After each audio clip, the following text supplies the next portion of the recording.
নমস্কার। আজকে ভিডিওতে কয়েকটা ভালো, ভালো মেডিকেল টার্মের ব্যাপারে বলব। যেটা এখনকার দিনে মেয়েদের জেনে রাখাটা খুবই ইম্পোর্টেন্ট, কিংবা কোনো মেয়ের যদি গার্ডিয়ান দেখে থাকেন, পেরেন্টসরা দেখে থাকেন, অবশ্যই তাদের সাথে এই জিনিসটা শেয়ার করবেন। যে এখনকার দিনে পড়াশোনা কমপ্লিট করতে, করতে কেরিয়ার বানাতে, বানাতে একটা লেট এজে গিয়ে লেট ম্যারেজের জন্য বিভিন্ন রকম কিন্তু পরবর্তীকালে গিয়ে ম্যারেজে বিভিন্ন রকম সমস্যা হয়, রিপ্রোডাক্টিভ বিভিন্ন রকম হেলথ ইস্যু হয়ে থাকে। তো সেইগুলোর ব্যাপারে হালকা কয়েকটা মেডিকেল টার্মের ব্যাপারে বলবো, যে কী, কী জিনিস হয়, কী, কী জিনিস এখনকার দিনে কমন জিনিসগুলো দেখা যাচ্ছে, যেগুলো সাধারণত কেউ পাবলিকলি এসে ডিসকাশন করে না। এই জিনিসগুলো নিয়ে আমি একজন প্রি ম্যারিটাল ডিসকাশনের মতো সিরিজ করি, অনেক কিছু জানি, সেই জন্যই আজকে বিভিন্ন রকমের টার্মের ব্যাপারে বলছি। যে এর আগে তো আমি নিটের উপর অনেক রকম ভিডিও বানিয়েছি। নিট সাধারণত সবাই দিচ্ছে 18-19 বছর বয়সে, কমপ্লিট করতে করতে 25-26 হয়ে যাচ্ছে, এমডি করতে করতে 30-32 বছর পেরিয়ে যাচ্ছে, কেরিয়ার সেট আপ করতে করতে 30-35 পেরিয়ে যাচ্ছে। এখনকার দিনে না হচ্ছে ভালো কোনো রিলেশনশিপ বিল্ড থেকে, না হচ্ছে কোনো ভালোভাবে কোনো এই, যার জন্য লেট ম্যারেজ হওয়ার জন্য তারপরে কি যখন বেবি কনসেপ্ট হচ্ছে, কোনো নিচ্ছে, তখন কি বিভিন্ন রকমের প্রবলেম হচ্ছে। এখনকার দিনে ম্যাক্সিমাম কি প্রবলেমগুলো দেখা যাচ্ছে মেডিকেল হেলথ রিলেটেড, মেনলি ফিমেলদের দেখা যাচ্ছে লেট ম্যারেজ এফেক্টের জন্য। কারণ মেয়েদের একটা, ফিমেলদের একটা কিন্তু বায়োলজিক্যাল এজ বলে, বায়োলজিক্যাল এজ এই বলে যে টার্মটা খুবই ইম্পর্ট্যান্ট। আর এই জিনিসটা ওদের বিভিন্ন রকম হরমোনাল রেগুলেশনস বডির মধ্যে বিভিন্ন ধরনের হতে থাকে, রিপ্রোডাক্টিভ হেলথ, এই জিনিসটা খুবই ইম্পর্টেন্ট। 24, 25, 26 এই সময়টায় যদি গ্রাফ দেখা হয় রিপ্রোডাক্টিভ হেলথের একদম পিকে থাকে। তারপরে 30-28-এর পর থেকে কিন্তু জিনিসটা আস্তে, 28ও অনেক বেশি বলে দিলাম আমি, 26-27-এর পর থেকে কিন্তু জিনিসটা গ্রাফটা আস্তে আস্তে কমতে শুরু করে। যদি একটা মেয়েদের রিপ্রোডাক্টিভ হেলথ যদি একটা গ্রাফ দেখা হয়, তো এই বয়সের মধ্যে কিন্তু এখনকার দিনে সবাই এডুকেশনের মধ্যে ঢুকে আছে, কেরিয়ার সেটআপের মধ্যে ঢুকে আছে। হ্যাঁ, কেউ কেউ একদল গোষ্ঠী আছে যারা পড়াশোনারও কাছে আসছে না, অন্য কিছু করছে না, ম্যারেজ করে মোটামুটি হয়ে যাচ্ছে। কিন্তু যারা এডুকেটেড, অনেক পড়াশোনা করছে, কেরিয়ার বিল্ড আপ করছে, করতে করতে এতটা হায়ার ডিগ্রি, হায়ার এডুকেশনের জন্য এতটা লেট করে ফেলছে, পরে গিয়ে এখানে 28-29 বছর বয়সে, 30 বছর বয়সে গিয়ে বিয়ে, তারপরে গিয়ে বেবি কনসিভ করতে বিভিন্ন রকমের প্রবলেম হচ্ছে। যেই প্রবলেমগুলো হয় সেইগুলোর ব্যাপারে আজকে আমরা ডিসকাশন করবো, যার জন্য আজকেকার দিনে ইন ভিট্রো ফার্টিলাইজেশন, মানে নর্মাল মায়ের পেটে নয়, বাইরে বিভিন্ন ল্যাবে গিয়ে স্পাম নিয়ে, ওভা নিয়ে ফার্টিলাইজ করিয়ে এগ থেকে তৈরি করে তারপর মায়ের রকম কনসিভ করানো হয় আলাদা করে। এখনকার দিনে ম্যাক্সিমাম যে প্রবলেমগুলো মেয়েদের মধ্যে দেখা যাচ্ছে, পলিসিস্টিক ওভারিয়ান ডিজিজ, পিসিওডি থেকে শুরু করে পলিসিস্টিক ওভারিয়ান সিস্ট, যার জন্য এই বিভিন্ন রকমের প্রবলেম হয়ে থাকে। এখনকার দিনে ছোটো ছোটো মেয়েদের এই মেডিসিন স্টার্ট করে দিতে হচ্ছে 18-19 বছর বয়স থেকে। ওভারিয়ান সিস্টের যদি কোনো কেস থাকে, ওভারি কেটে সার্জারি, ওই যে সার্জারি করলে পরবর্তীকালে কিন্তু কনসেপ্ট অনেক রকম প্রবলেম হতে পারে। তাছাড়াও লেটের এই করার জন্য ম্যাক্সিমাম যে প্রবলেমগুলো দেখা যাচ্ছে, কমন জিনিস। আর এখানে আমি একটা জিনিস বলে রাখবো, এক হলো গাইনোকোলজিস্ট, এক হলো সাইকোলজিস্ট, সাইকিয়াট্রিস্ট বলতে পারো। আর হ্যাঁ, আরেকজন হচ্ছে কি আমাদের অ্যাস্ট্রোলজার। এই 2-3টে জিনিস আছে যাদের কথা কিন্তু মার্কেটে কেউ বলবে না যে আমি কোনোদিন এদের কাছে গিয়ে দেখিয়েছিলাম। কিন্তু আমি হসপিটালের সাথে যুক্ত ছিলাম, আশেপাশের বিভিন্ন জিনিসের সাথে যুক্ত ছিলাম, এই জিনিসগুলো আমি দেখেছি। এখানেও কিন্তু এখনকার দিনে অনেক লোক যাচ্ছে, কারণ এখানকার দিনেও এখন অনেক প্রবলেম ক্রিয়েট হচ্ছে। তো এই জিনিসটা নিয়ে আমাদের একটু ভাবা উচিত, ডিসকাশন করা উচিত ঘরের মধ্যে। ওভারিয়ান সিস্ট থেকে প্রি ম্যাচিওর ডেলিভারি, একটা বেবি কনসিভ করতে 9 মান্থসের মতো অ্যারাউন্ড টাইম লাগে। ঠিক আছে, 9 মান্থ 10 ডেজ অলমোস্ট। ঠিক আছে, প্রি ম্যাচিওর ডেলিভারি 9 মান্থস হওয়ার আগেই বেবিকে বার করে নিতে হচ্ছে। প্রি ম্যাচিওর ডেলিভারির যে কেসগুলো হচ্ছে, যার জন্য মিসক্যারেজ হয়ে যাওয়ার একটা চান্স থাকছে, বিভিন্ন রকমের মিসক্যারেজের প্রবলেমের এই সিচুয়েশানগুলো ফেস করতে হচ্ছে। এখানে আমি লিখেছি প্রিম্যাচিওর ডেলিভারির প্রবলেমগুলো যেগুলো হচ্ছে। তারপর আমাদের ফিমেল বডিতে যে রিপ্রোডাক্টিভ স্ট্রাকচারটা থাকে, সেটার ব্যাপারে অন্য একটা ভিডিওতে আমি পরে ডিসকাশন করবো। যে ফ্যালোপিয়ান টিউব, যেখানে এগ ফার্টিলাইজড হয় স্পার্মের সাথে, ওভাটা, ওখানে কিন্তু যদি স্ট্রাকচারাল ডিফর্মিটি হওয়া স্টার্ট করে এজের সাথে সাথে, পরে গিয়ে কিন্তু কনসিভ করতে, বেবি নিতে জিনিস রকম প্রবলেম হয়।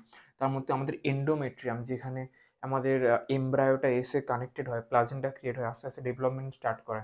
ঠিক আছে, জাইগোট থেকে শুরু করে বিভিন্ন রকম স্টেজে আস্তে আস্তে বাড়তে থাকে, একটা চাইল্ড ফর্ম হয়। সেখানে কিন্তু এন্ডোমেট্রিয়াম স্ট্রাকচারে যদি কোনো প্রবলেম হয়ে থাকে, পরে গেলে কিন্তু বিভিন্ন রকম প্রবলেম হয়। যার জন্য এখনকার দিনে লেটে এই এডুকেশন এর আগে আমি একটা ভিডিও বানিয়েছিলাম, নেটের জন্য কেন বেশি টাইম ওয়েস্ট করা উচিত না, 1-2 বছরের মধ্যে যা হচ্ছে হচ্ছে, তার বেশি না।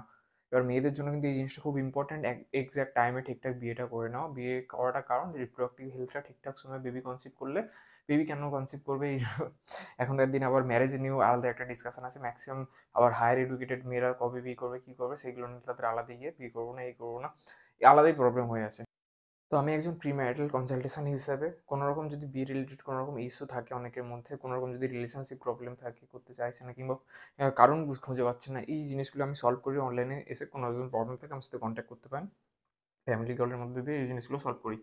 আমি যে মেইন টপিকে ছিলাম, যে লেটে বিয়ে করার জন্য কী হচ্ছে, ম্যাক্সিমাম কী করছে, ডবল চাইল্ড নিয়ে তো প্রবলেম হচ্ছে, সিঙ্গেল চাইল্ডও খুব ঠিকঠাকভাবে হচ্ছে না, যার জন্য সিঙ্গেল চাইল্ডের কি একটা সময় এখনকার দিনে বাবা বাইরে কাজ করছে, মাও বাইরে কাজ করছে, হয়তো কোনো ছেলে ঘরে মেড টেড কোনো দেখছে, পরে গিয়ে কিন্তু অ্যাটেনশন একটা বাচ্চার দরকার হয় লাইফে, স্নেহ আদর ভালোবাসা, এই attention deficient hyper active disorder বলি, এডিএইচডি সিনড্রোম এখনকার দিনে কিন্তু বিশাল প্রবলেম হচ্ছে, যার দিয়ে পরে গিয়ে কিন্তু একটা সাইকিয়াট্রিক প্রবলেম হচ্ছে, যার জন্য psychiatric counselling maximum single child চিলড্রেনদের এই জিনিসটা দরকার হচ্ছে।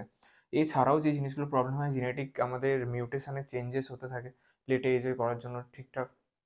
এক্সেপশনাল কেস আছে, এক্সেপশনাল অনেক কেস আছে, কিন্তু একটা বেস রেট 1000 জনের মধ্যে কতটা ঠিক হচ্ছে, কতটা জিনিসটা কমন পাওয়া যাচ্ছে, সেই জিনিসটা এক্সেপশনাল অনেক কেস থাকে, অনেক লেটে ম্যারেজ করে বড় বড় ট্যাক্টারদের কথা জানতে পারবে, কিন্তু তাদের স্ট্যান্ডার্ডের সাথে তাদের এক্সেপশনাল কয়েকটা কেসের সাথে সবসময় কম্পেয়ার করলে হয় না, একটা বেস রেট বলে জিনিসটা আছে সেটার সাথে কম্পেয়ার করা উচিত। ঠিক আছে, তো ওরা আউট অফ দ্য বক্স বলতে পারো, আউটলায়ার্স বলতে পারো, ওই জিনিসগুলো থাকে। তারপর মিউটেশনাল চেঞ্জের জন্য এখনকার দিনে কিন্তু বেবিদের কিন্তু ম্যাক্সিমাম জিনিস দেখা যাচ্ছে ডাউন সিনড্রোমের বেভিয়াসভাবে এফেক্ট হচ্ছে। ডাউন সিনড্রোমের কী কী এফেক্টস একটু গুগলে সার্চ করে আপনারা দেখতে হবে। আর যাই জন্য কিন্তু এখনকার দিনে আইভিএফ সেন্টারগুলোতে ভালো করে বেবি কনসেপ্ট করতে পারছে না, প্রি ম্যাচিওর ডেলিভারি হয়ে যাচ্ছে, বিভিন্ন রকমের প্রবলেম হচ্ছে, মায়ের প্রবলেম হচ্ছে, চাইল্ডের প্রবলেম হচ্ছে। একমাত্র আমি যা পেলাম, কাজের স্ট্রেস তো থাকে, কাজের স্ট্রেস থাকে, পড়াশোনা ছোটো থেকে পড়াশোনা বিভিন্ন স্ট্রেস, তারপর কাজের লাইফে গিয়ে স্ট্রেস, অ্যাংজাইটির জন্য বিভিন্ন রকমের তো প্রবলেম হচ্ছে। তাছাড়া late marriage, late biological late conceive করার জন্য কিন্তু এই বিভিন্ন রকমের প্রবলেমগুলো হয়ে থাকে। ফ্যালোপিয়ান টিউবের স্ট্রাকচার বললাম, এন্ডোমেট্রিয়ামের স্ট্রাকচার বললাম, আমি প্রি ম্যাচিওর ডেলিভারির কথা বললাম। এখনকার দিনে এই জিনিসটা খুবই কমন হয়ে গেছে, প্রি ম্যাচিওর ডেলিভারি। আর নর্মাল ডেলিভারির কথা তো আসছেই না, সবাইকে সি সেক্টমি করে বার করতে হচ্ছে, এই বিভিন্ন রকমের প্রবলেম। অ্যাকচুয়ালি নর্মালটা হয়তো একটা প্রকৃতি হিস্ট্রি কী বলে, সেটাই তো সব থেকে বেস্ট নর্মাল হিউম্যান বায়োলজিক্যালি হওয়া উচিত। তো বিভিন্ন রকমের প্রবলেম হচ্ছে প্রিম্যাচিওর ডেলিভারির ক্ষেত্রে, ওরকম জিনিসগুলো পারফর্ম করতে হয়, যার জন্য মায়ের হেলথ থেকে শুরু করে বেবির হেলথে বিভিন্ন রকম কম্প্রোমাইজ পরে গিয়ে করতে হয়। তারপর মিসক্যারেজের জিনিসপত্রগুলো আমি বললাম, ডাউন সিনড্রোম এখনকার দিনে খুবই কমন হয়ে গেছে, এই জিনিসগুলো ঠিকঠাক দিয়েছে। 24, 25, 26 বছর কিন্তু লাইফে মেয়েদের খুব ইম্পর্ট্যান্ট, এটা পিক থাকে বলতে পারো, বিউটির দিক থেকে, রিপ্রোডাক্টিভ হেলথের দিক থেকে, সব দিক থেকে। এরপর আস্তে আস্তে কিন্তু ডিক্লাইন ফেজে আস্তে আস্তে গ্রাফটা কমতে শুরু করে, বডি বিল্ড হতে শুরু করে, হরমোনাল বিভিন্ন রকম চেঞ্জেস হতে শুরু করে। একটা সময় গিয়ে মনে হবে আমি করবো না, লাস্টে 30-এর পরে 35-এর পরে গিয়ে বলবে করবো, তখন ছেলে খুঁজে পাওয়া যাবে না ঠিকঠাক। এই প্রবলেমগুলো এখনকার দিনে অনেক ফেস করতে হচ্ছে। তো এই রিলেটেড কোনোরকম কনসালটেশন আমি দিই, প্রি ম্যারিটাল ডিসকাশন অনেক করি আমি। আপনারা যদি কেউ করতে চান, করাতে চান, ফ্যামিলি অনলাইনে video call, zoom call, SMA করে থাকি, অনলাইন অফলাইনে করে থাকি, আমার সাথে কন্ট্যাক্ট করতে পারেন। ডিসক্রিপশন বক্সে আমার নাম্বার দেওয়া আছে। ভালো রকম আইডিয়া আছে এগুলো সম্বন্ধে, লাইফের আলটিমেট পারপাস কী, কেন এইগুলো আমাদের লাইফে খুব ইম্পর্টেন্ট। একটা সময় পরে কিন্তু বাবা মা থাকবে না, থাকবে জাস্ট একটা পার্টনারের পর নিজের ফিউচার জেনারেশনটাকে এগিয়ে নিয়ে যাওয়া আপনার হাতে, আপনার খুব বড় একটা দায়িত্ব থাকে। তো এই জিনিসগুলো ধরো কিছু কিছু আইডিয়া আছে, আমরা যদি আমার সাথে ডিসকাশন করতে চান, অনলাইনে কনসালটেশন বুক করে খুবই নমিনাল মিনিমাম চার্জেস বুক করে এই জিনিসগুলো করতে পারেন। আজকে ভিডিও এগুলো ছিল, কয়েকটা মেডিকেল টার্ম সম্বন্ধে আপনাদেরকে একটু বলা, জানানো, পেরেন্টসদেরকে কিংবা কোনো আপনাদের চেনা পরিচিত কেউ চিলড্রেন থাকলে তাদেরকে ভিডিওটা শেয়ার করে একটু বলুন এই টার্মগুলো সম্বন্ধে জানতে, ইউটিউবে গুগলে সার্চ করে জিনিসগুলো সম্বন্ধে একটু দেখতে। খুবই ইম্পর্টেন্ট টার্ম, মেয়েদের জন্য এই জিনিসগুলো জানা খুবই ইম্পর্টেন্ট।